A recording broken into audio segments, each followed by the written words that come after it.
అయితే ఈ సనందుడి దగ్గర వచ్చేటప్పటికి ప్రత్యేకత స్వామివారి యొక్క సేవల్లో కానీ చెప్పే పాఠంలో కానీ ఆయన బాగా సారాన్ని పట్టుకోవడం అనేది చూశారు శంకర్.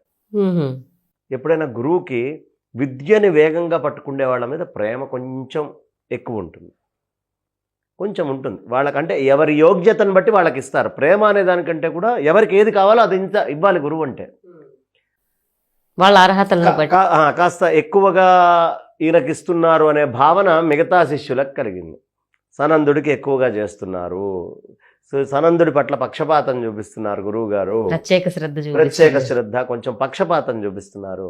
ఇప్పుడు మనం మహాత్మ్యం కదా అనుకుంది, ఈ సనందుడి మీద బాగా ప్రేమ ఎక్కువైంది గురువు గారికి అని బాగా అందరూ అనుకొని ప్రత్యక్షంగా అన్నారు. ఓహో వీళ్ళకి అర్థం కావాలి అని. సనందుడు ఒక సందర్భంలో అవతల పక్క గురువు గారు బట్టలు ఉతుకుతూ ఉంటే నదికి అవతల ఒడ్డు మీద, యూతల ఒడ్డు మీద శంకరాచార్యుల వారు నిల్చున్నారు. నిల్చొని శిష్యులందరూ ఇక్కడ ఉన్నారు. గురువుగారు పాఠం చెప్పండి అంటే మరి సనందుడు కూడా రావాలి కదా. సనందుడు వచ్చేలోపు చెప్పండి అన్నారు. ఈయనకి ప్రేమ ఎక్కువ అనే విషయం తెలుసు కదా, కావాలని కాస్త ఇబ్బంది పెడదామని. వెంటనే శంకరాచార్యుల వారు సనందా అని పెద్దగా అరిచారు. అరిచేటప్పటికీ సనందుడు గురువుగారు పిలుస్తున్నారని తెలుసు కానీ గంగానది ప్రవహిస్తోందనే విషయం మర్చిపోయాడు. వేగంగా ప్రవహించే గంగలో ఆయన నడుచుకుంటూ వచ్చేస్తున్నాడు. నడుస్తూ ఉంటే గంగమ్మ పెద్ద పెద్ద పద్మాలని కింద నుంచి తీసుకొని వచ్చి ఆయన కాళ్ళ దగ్గర పెట్టిందట, మునిగిపోకుండా. అంటే ఆయన గురుభక్తి తప్ప ఇంకా నేను ఉంటానా పోతానా కూడా తెలియదు. గురునామం చేసుకుంటూ దాటిపోయాడు. సంసారాన్నే దాటించగలిగినటువంటి గురువు గారికి ఇది పెద్ద లెక్కలోదా అని ఆయన అలా నదిని ప్రశాంతంగా దాటుకుంటూ దాటుకుంటూ దాటుకుంటూ ముందరకు వచ్చేస్తున్నారు.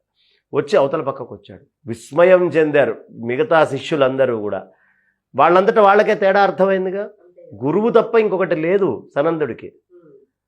అలా నడుచుకుంటూ వస్తే గంగమ్మ పద్మాలను తీసుకొని వచ్చి కాళ్ళ కింద పెడితే ఒక్కొక్క పద్మం మీద కాలు వేసి దాటుకుంటూ దాటుకుంటూ దాటుకుంటూ గురువు గారి దగ్గరకు వచ్చి నమస్కారం చేసి గురువుగారు ఏమిటి ఆజ్ఞ అన్నాడు. అది ఒక అద్భుతం, అద్భుతమే కదమ్మా.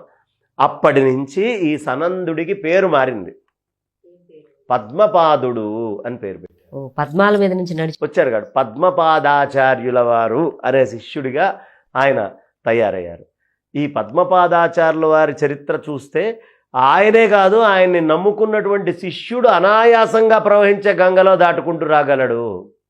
శంకరులని నమ్ముకున్నవాడు ఎవడైనా, ఆదిశంకరాచార్యుల వారిని హృదయంలో పెట్టుకున్నటువంటి వాడు ఎవడైనా, ఎంత ఘోరమైన భయంకరమైనటువంటి తాపాలు ఈ ప్రపంచంలో ఉన్నప్పటికీ, కలవు భవామ్యహం, కలియుగంలో జగద్గురు ఎవరయ్యా అంటే ఆదిశంకర భగవత్పాదాచార్యుల వారే.